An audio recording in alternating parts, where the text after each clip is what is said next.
খালেদা জিয়া পালান নেই, ক্ষমতা ছেড়ে দিয়ে শেখ হাসিনা পালিয়ে গেছেন। শেখ হাসিনা কিন্তু একবার ক্ষমতা ছেড়ে দিয়ে পালাননি। কোনবার পালাননি? 2001 সালে। 96 থেকে 2001 সালে যখন তিনি তার মেয়াদ পূর্ণ হলো, সেই মেয়াদ পূর্ণ হলো রাত 12টার সময়। রাত 12টার সময় শেখ হাসিনা ক্ষমতা ছেড়ে দিলেন। রাত 12:30টার সময় বিএনপির নেতৃত্বে ঢাকা শহরে বিশাল আনন্দ মিছিল হলো, সরকার পতন ঘটিয়েছে। আসলে কিন্তু সরকার পতন ঘটনার ব্যাপার না, ওই দিন 5 বছর পূর্ণ হয়েছিল, তখন তো শেখ হাসিনা পালাননি। তাহলে এই 2024-এ কেন পালালেন?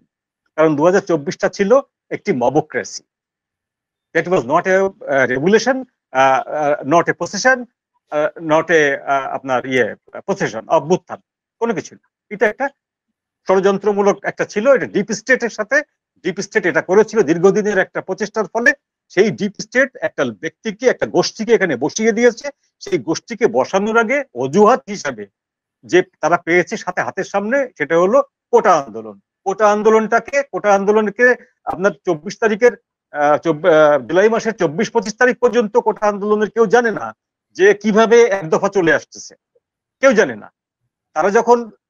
তাদেরকে যখন বলা হলো যে ওটা যখন মেনে নেওয়া হয়েছে, 93% মেনে নেওয়া হলো, 7% রাখা হলো হতভাগ্য মুক্তিযোদ্ধাদের জন্য, আর 93% কোটা উইথড্র করা হলো।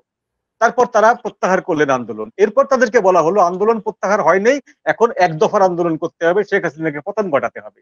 দেন নতুন একটা সিনারিও তৈরি হলো। এই সিনারিওর যে ক্লাইম্যাক্স, সেই ক্লাইম্যাক্সটা ছিল শেখ হাসিনাকে 5 ভাবে হত্যা করা।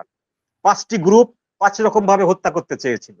ফরচুনেটলি শেখ হাসিনার পক্ষে যারা কোনো একটি দেশের গোয়েন্দা বা কোনো একটি দেশের বন্ধুরা, তারা টের পেয়ে তারা তাকে ওখান থেকে পিক করে।